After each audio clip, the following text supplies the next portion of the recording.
मान्य आचार्यों को ये प्रारूप और उसके साथ जो गुप्त संविधान है 501 पेज का, उसको सबको दे दिया है, चूँकि बिना उनके अनुमोदन, बिना उनके आदेश के जारी नहीं हो सकता है।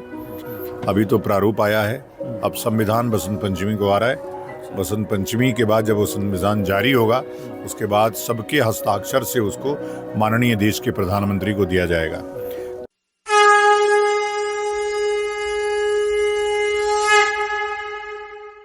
नमस्कार महाराज जी। अभी कुछ दिन पहले आपने शंकराचार्य निश्चलानंद सरस्वती जी से मुलाकात की और हिंदू राष्ट्र के प्रारूप के बारे में उनसे भी चर्चा की, और तो कृपया उसके बारे में थोड़ा बताइए हमें। हम चूँकि चाहते हैं कि सभी मान्य आचार्यों को ये प्रारूप और उसके साथ जो गुप्त संविधान है 501 पेज का, उसको दे दिया जाए। तो मैंने सबको दे दिया, चूँकि बिना उनके अनुमोदन, बिना उनके आदेश के जारी नहीं हो सकता है। इसलिए हमने पूज्य पूर्वामनाय निश्चलानंद सरस्वती जी महाराज से मुलाकात किया, और मुलाकात करके वो हमने प्रारूप देने का काम किया है।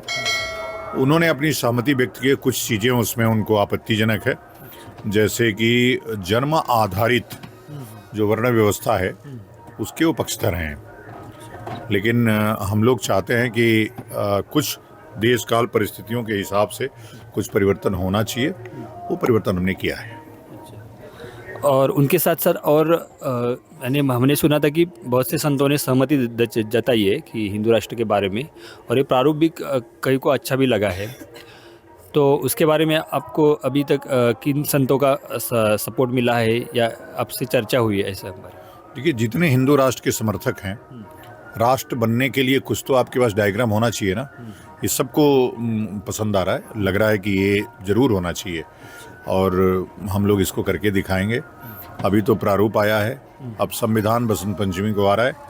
बसंत पंचमी के बाद जब वो संविधान जारी होगा, उसके बाद सबके हस्ताक्षर से उसको माननीय देश के प्रधानमंत्री को दिया जाएगा।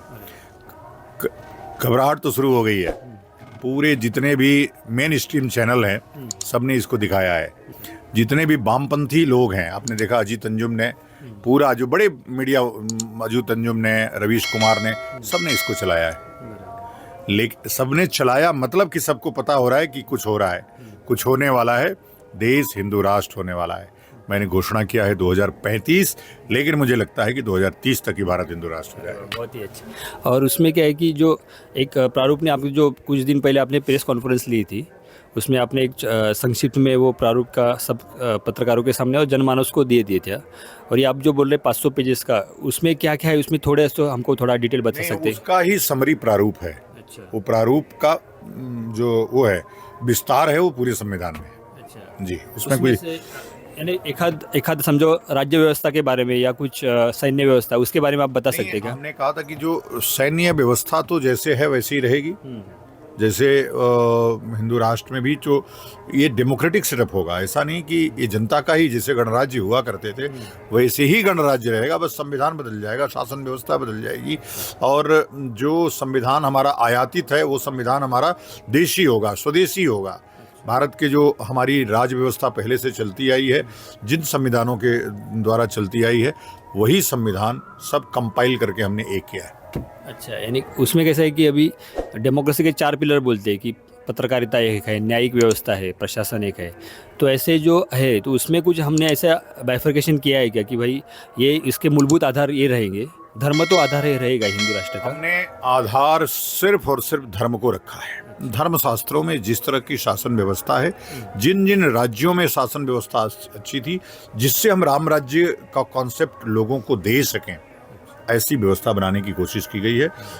निश्चित रूप से थोड़ी प्रतीक्षा करिए, आपको एक सनसनी खबर मिलने वाली है। अरे बहुत ही धन्यवाद महाराज।